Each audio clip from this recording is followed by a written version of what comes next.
Bueno, vamos a esperar que vayan llegando.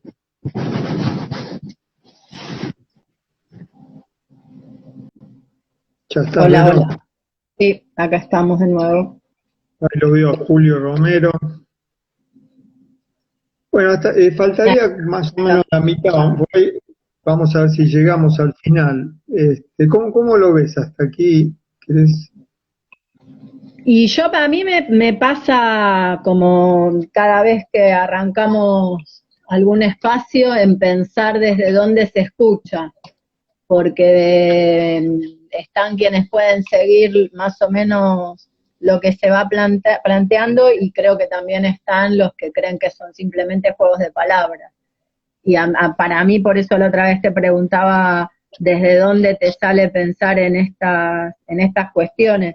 Y pensaba también mientras releía varias cosas, ¿por qué recurrir a la literatura?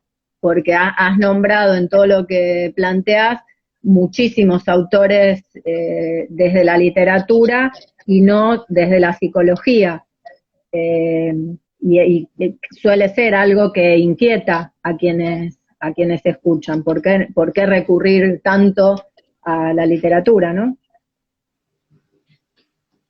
Sí, yo creo que lo hemos hablado muchas veces, ¿no? Es también el tratar de practicar el desvío, ¿no? De desprenderse de lo sabido, tomando lo que decía antes, ¿no? De practicar el desapego del lugar común en la Facultad de Psicología. Porque hay algo del lugar común que le quita fuerza y vitalidad a las ideas.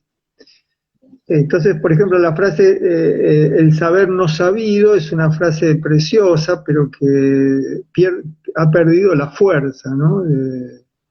Lo que pasa es que Porque me parece que esa es la operatoria del marketing, de transformar ideas o enunciados que en algún momento tenían potencia crítica en frases rápidas para ser digeridas. Y por ahí el entender, por alguien acá pone, yo los escucho y siento que necesito leer un montón de libros más para entender de qué están hablando. Por ahí más que entender, se trata de dejarse tocar, como aparecía antes, o abrir cierta curiosidad de querer saber qué otros universos de lectura eh, hay, porque existen y existen desde hace rato.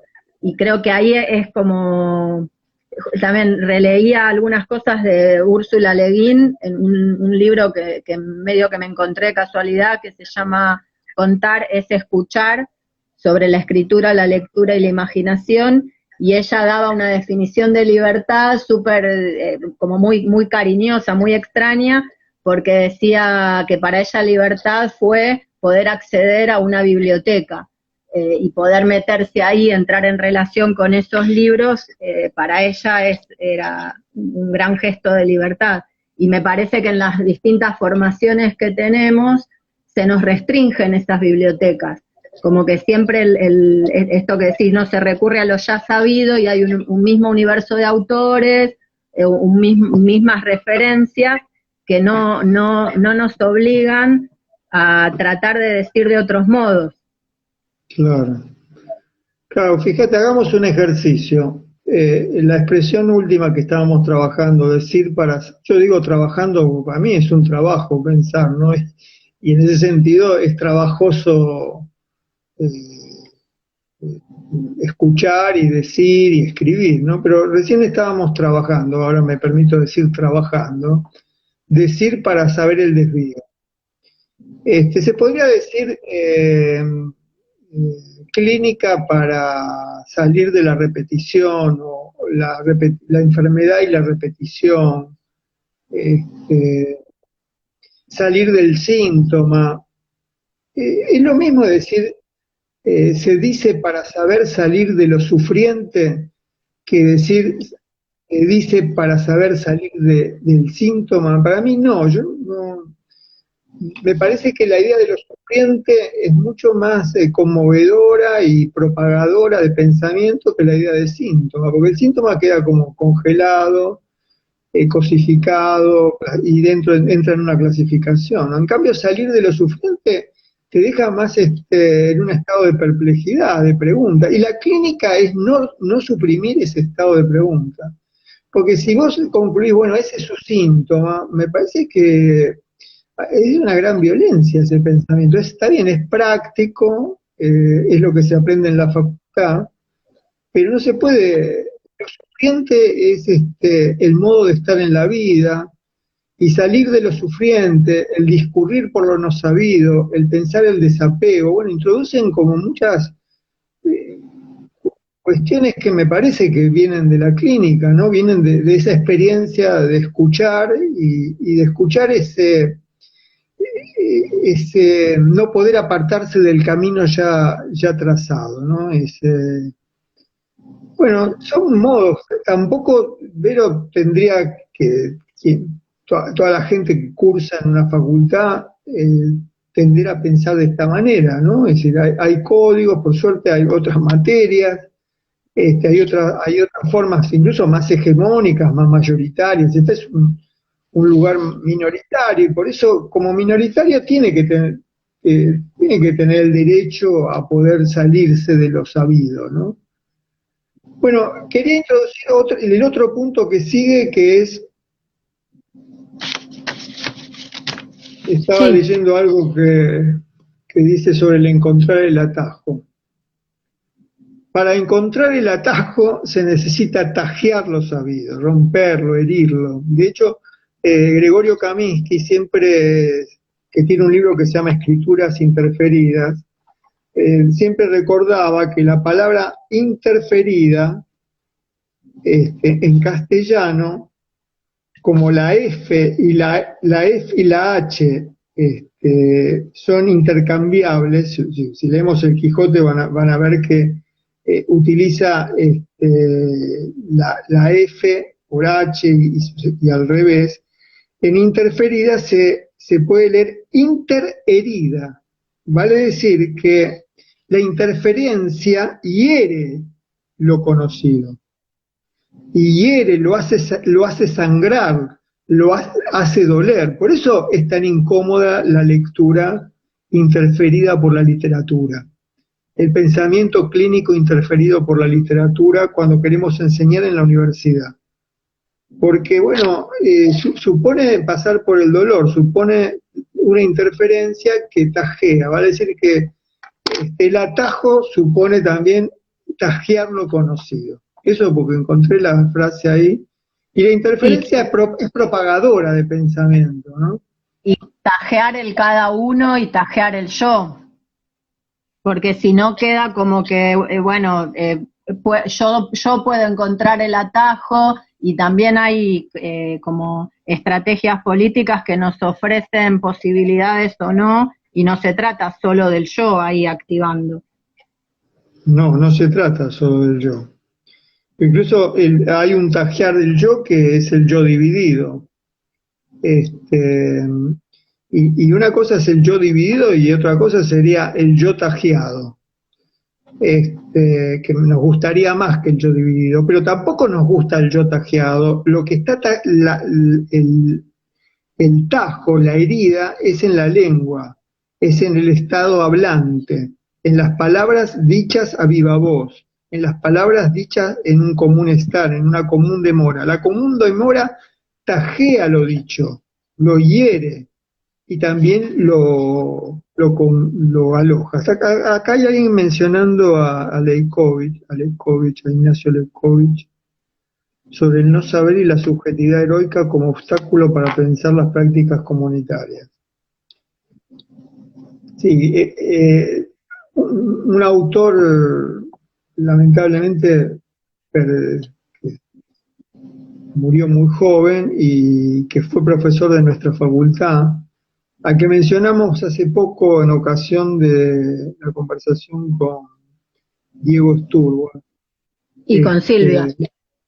Y con Silvia, ¿no? Como dos personas que estudiaron mucho con él y que quedaron muy agradecidas, ¿no? En sus pensamientos actuales a las enseñanzas de Ignacio.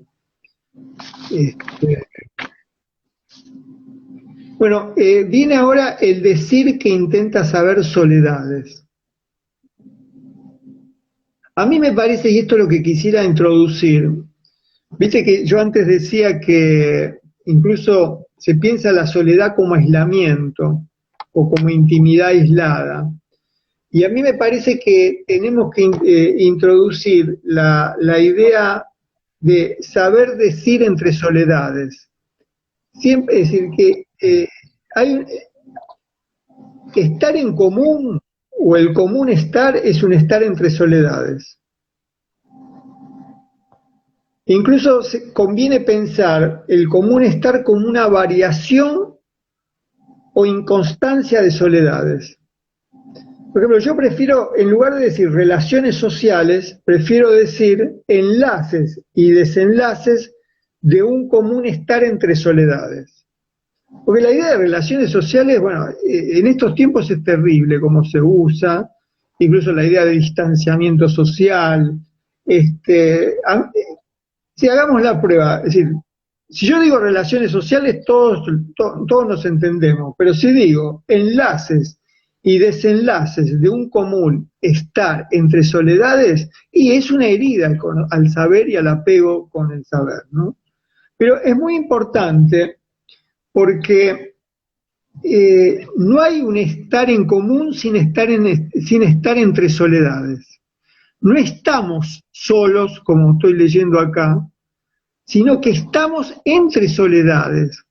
Es decir, habitamos soledades, las soledades en plural y no mi soledad.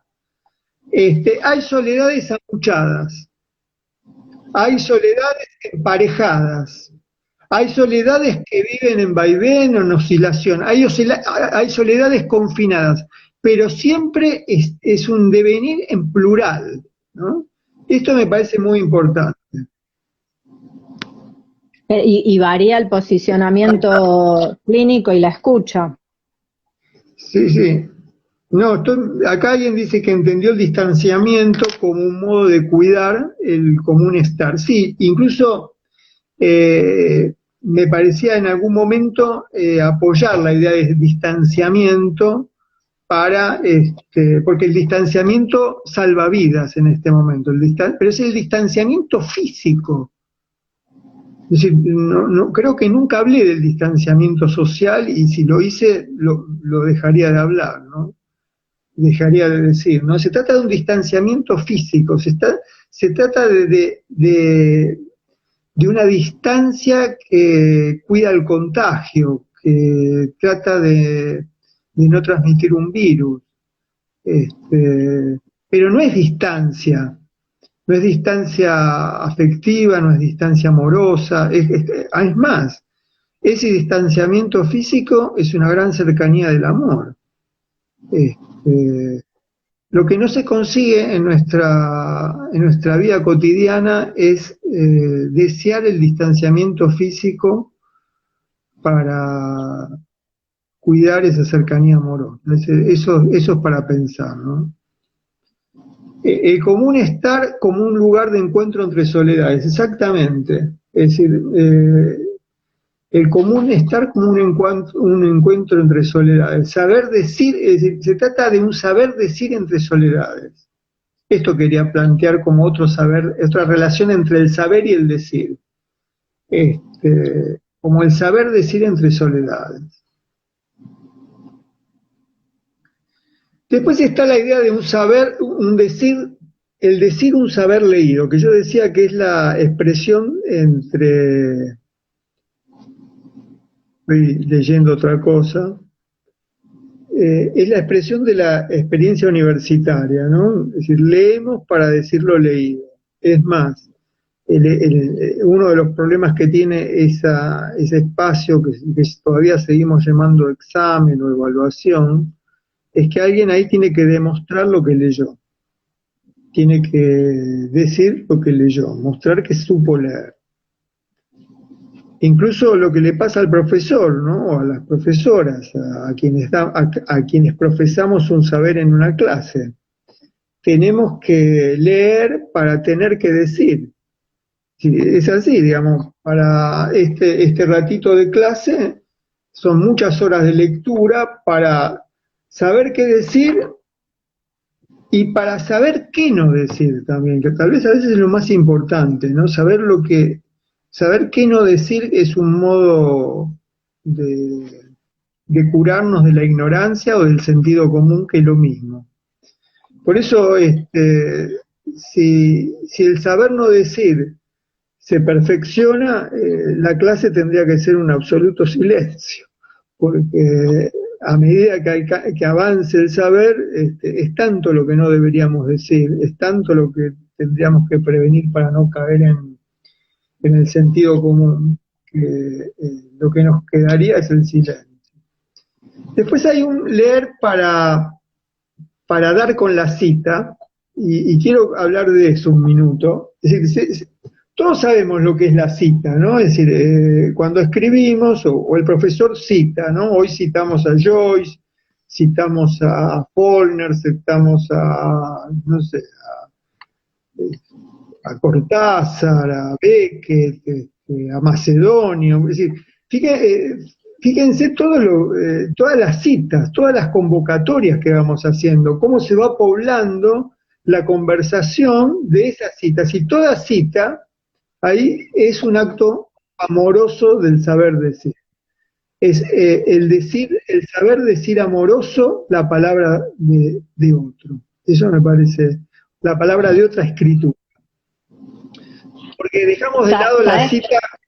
Sí. En relación con eso, a mí algo que me fue pasando al ir armando como los viajes en torno a ciertas ideas, fue tener la precaución de que las citas no se correspondan solo con varones, como estar alerta, y por eso la traje a Úrsula Le Guin, y por eso como empecé a brevar en otras aguas, por eso la mencioné a Dorothy Parker, como para que se hagan presentes también otras voces y no caer en el automatismo de esas hablas que vienen también colonizando los saberes y el decir. Sí, está muy, muy oportuno tu sutileza, tu cuidadosa sutileza. Sí, es que en esto, viste, de por ahí, viste que a mí me gusta hacer listas, y en esto de hacer listas incluso pensé la idea de desmalezar automatismos, y empecé a hacer listas de qué automatismos, y no solo, me anotaba que no solo los del sentido común, sino también los automatismos psi, o los automatismos adultocéntricos, y ahí bienvenida sea la cita de Ioni con Laura, siempre me sale mal el apellido de esa escritora. Laura de Besage. Y los automatismos heteronormativos y los automatismos incluso egoheroicos, que a veces hacen citas más de lucimiento que citas para tener de dónde agarrarse, como para poder no quedar tan en el vacío. Sí, sí, sí. En esta presentación y en muchas de las que yo voy a hacer, yo creo que se nota esa falta de cita con autoras, mujeres. Es una biblioteca, la estoy mirando en este momento, que tiene esa cara, esa limitación, ¿no? Sí, incluso pensando en esto de la multiplicidad, estuve releyendo un fanzine que trabaja Val Flores con un colectivo utópico de disidencia sexual, el CUTS de Chile, y aparece como una especie de mini presentación de ella que dice: demasiado intelectual para el activismo, demasiado activista para la academia, demasiado feminista para la poesía, demasiado radical para la pedagogía, demasiado política para ser maestra, demasiado disidente para la política de identidad, demasiado tortillera para ser maestra, demasiado maestra para la jerarquía del saber, demasiado tímida para la oratoria política, demasiado provinciana para la capital, demasiado prosexo para un feminismo que aún teme hablar de sexo, demasiado teórica para ser trabajadora. Que me parecía que como que ponía en acción lo múltiple y lo que desborda, y habilitaba por ahí también pensar, yo me anotaba, ¿no? La I como función emancipadora, que como en el trabajo clínico, pedagógico, en la escritura, en la lectura, estar atentas al I habilita a no quedar encerradas en un solo casillero, ¿no? Y a evitar los encierros, no solo los del confinamiento. Sí, sí. Es muy bueno lo que planteaste. Ahí Sí, yo creo que hagamos una conversación con Valeria Flores. te iba a decir, me parece que Val Flores viene bien, yo vengo leyendo varias cosas y hay una sintonía desde donde pensar, trabajar, activar, escribir, que es interesante, que como que es una escritura muy valiosa a mi gusto y que contemporánea, ¿no? Que eso también tiene la fuerza de estar pensando lo que está pasando e ir viendo cómo nombrar eso que está pasando. Sí. En Misiones parece que nos están diciendo que es demasiado mucho. Bueno, pues ya terminamos. Ahí están dando para alguien que preguntó quién era Val Flores. Sí, ahí Cami está ubicando. Y sabes que una cosa más que me pasó hoy cuando terminaba de volver a pasar algunas cuestiones, que me encontré con una interferencia de esas que duelen, que es que esto de que confirmaron que el cuerpo encontrado hace unos días correspondía a Facundo, y pensaba cómo esas regularidades o esas repeticiones que producen ciertas maniobras policiales, institucionales, maniobras estatales, mediáticas, judiciales, no son simplemente coincidencias o casualidades, sino que son estrategias institucionales, como son repeticiones diseñadas por maquinarias al servicio de los poderes de turno, y lo pensaba como en relación con lo que habíamos hablado de la gramática, como una gramática institucional, que a partir de la fuerza de la rabia, de la digna rabia de muchas madres, logran esa digna rabia hacer aparecer lo desaparecido. Sí, es impactante esta interferencia que incluís, ¿no? De la muerte y el cuerpo que se termina de identificar de Facundo. Es muy difícil hacer una conversación con tantas interferencias, ¿no? Yo creo que con tanto dolor.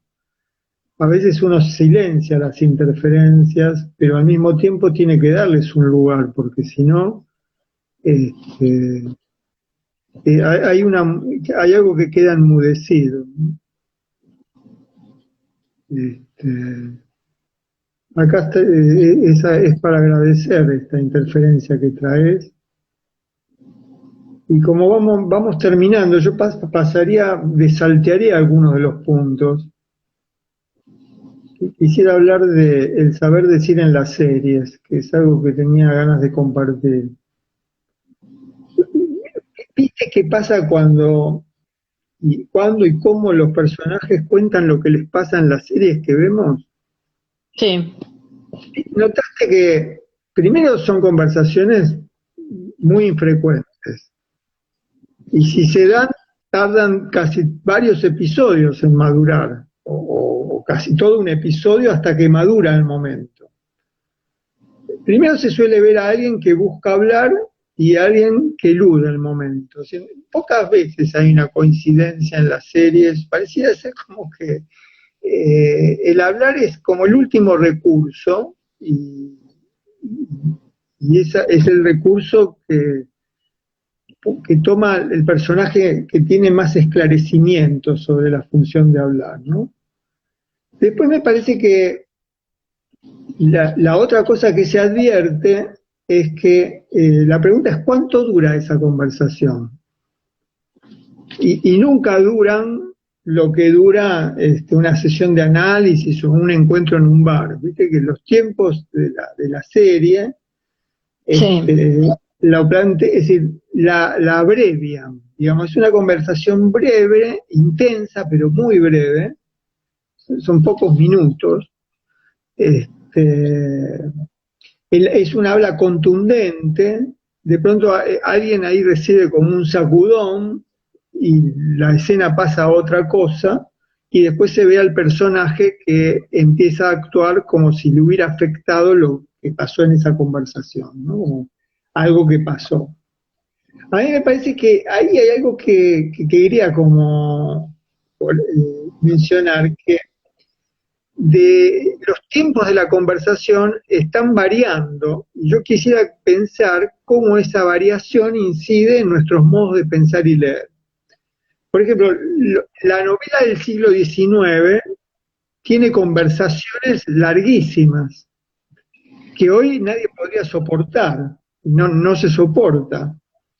El cine de autor, una película como las de Bergman, los personajes conversaban en tiempo real, entonces por ahí hablaban durante 30 minutos. Hoy no vas a ver ninguna que dure 30 minutos hablando. Entonces aquí me parece que hay una cuestión de que hay como un intento de abreviar la conversación, pero el tiempo del hablar no se puede abreviar, porque el tiempo del hablar necesita silencios, rodeos, tanteos, malos entendidos, sorderas, bueno, interrupciones, interferencias, es decir, lecturas de los labios, de las miradas, brillos en los ojos, lágrimas, no sé, ¿viste? Si es en un bar, el sonido de la cucharita, ese revolver el vacío. Es decir, el tiempo de la conversación no se puede suprimir. Y me parece que también ese es el problema del tiempo de la lectura. Tal vez la lectura fragmentaria, la lectura que parece como más condensada, la lectura que sale del código, requiere más tiempo que la idea de la lectura veloz, que es un gran chiste, no se puede leer más rápido, es decir, se necesita demorar, de nuevo la palabra demora, en la pluralidad y la simultaneidad que supone la lectura. Siempre se repite esa idea de que, bueno, también hay un pasaje, ¿no? Desde la novela al cine, después del cine a la televisión, y ahora de la televisión a la serie, o los tiempos que demoraba escribir una carta, los tiempos que demoraba escribir un mail, los tiempos que llevaba a hablar por teléfono, los tiempos del WhatsApp, los tiempos de Twitter con 180 caracteres, los tiempos de Instagram, es decir, el tiempo de la imagen, que parece que tiene una velocidad y una aceleración. De hecho está esa frase que se repite hasta el cansancio, ¿no? De que una imagen vale más que palabras, ¿no? Y como si valiera más.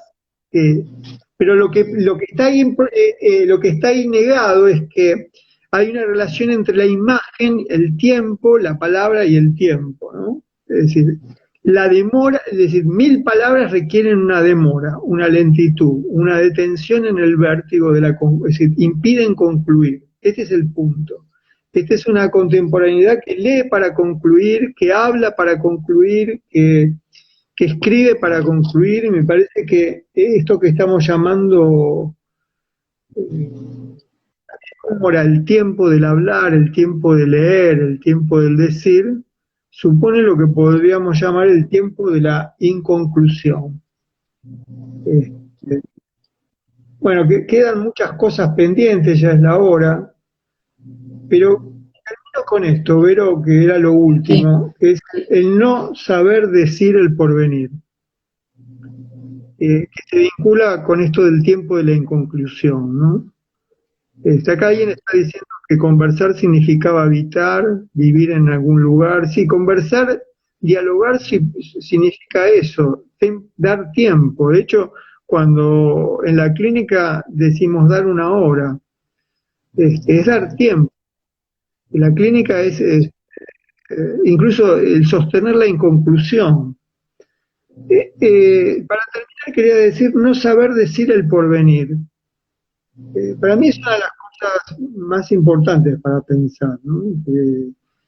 Hay una relación saber y decir, y saber y hablar, y saber y pensar, y que tienen un borde ahí que nunca sabemos ni sabremos decir el porvenir. Esa es la inconclusión que perturba, ¿no? Esa idea de querer concluir es querer saber lo que va a pasar. De hecho, todos pasamos por esa pregunta, y esta es una pregunta de este tiempo, ¿no? ¿Qué va a pasar cuando no estemos? ¿Qué va a pasar, qué va a pasar con quienes están cuando a quienes queremos a quienes estamos cuando quienes queremos no estén? O cuando nos preguntamos qué va a suceder en la vida cuando nosotros no estemos, o qué va a pasar con las cosas con las propiedades que tenemos, con los objetos que tenemos cuando no estemos. Esa idea de qué va a pasar en el porvenir, ¿no? Y siempre en el porvenir es un lugar donde nunca vamos a estar, es una cosa importante para pensar. Por eso la común gratitud con el presente, ¿no? Y la común incertidumbre de no saber decir el porvenir, o de saber que ese porvenir no lo sabemos decir porque no estamos ahí y tal vez no estemos nunca. Bueno, por hoy me parece que hasta aquí estaría bien. ¿Cómo lo ves? Te dejo que termine. Sí. No, y pensaba en el poder estar en lo que está pasando. Por ahí no en pensar el porvenir o con el horizonte del porvenir, pero no perdernos de estar en lo que está pasando. Sí. Podríamos terminar con esa maravillosa frase, ¿no? Poder estar en lo que está pasando. Bueno, un beso grande, Vero. Gracias por la conversa. Gracias a todos y a todas las que nos acompañaron. Un beso grande. Chao. Chau, chau.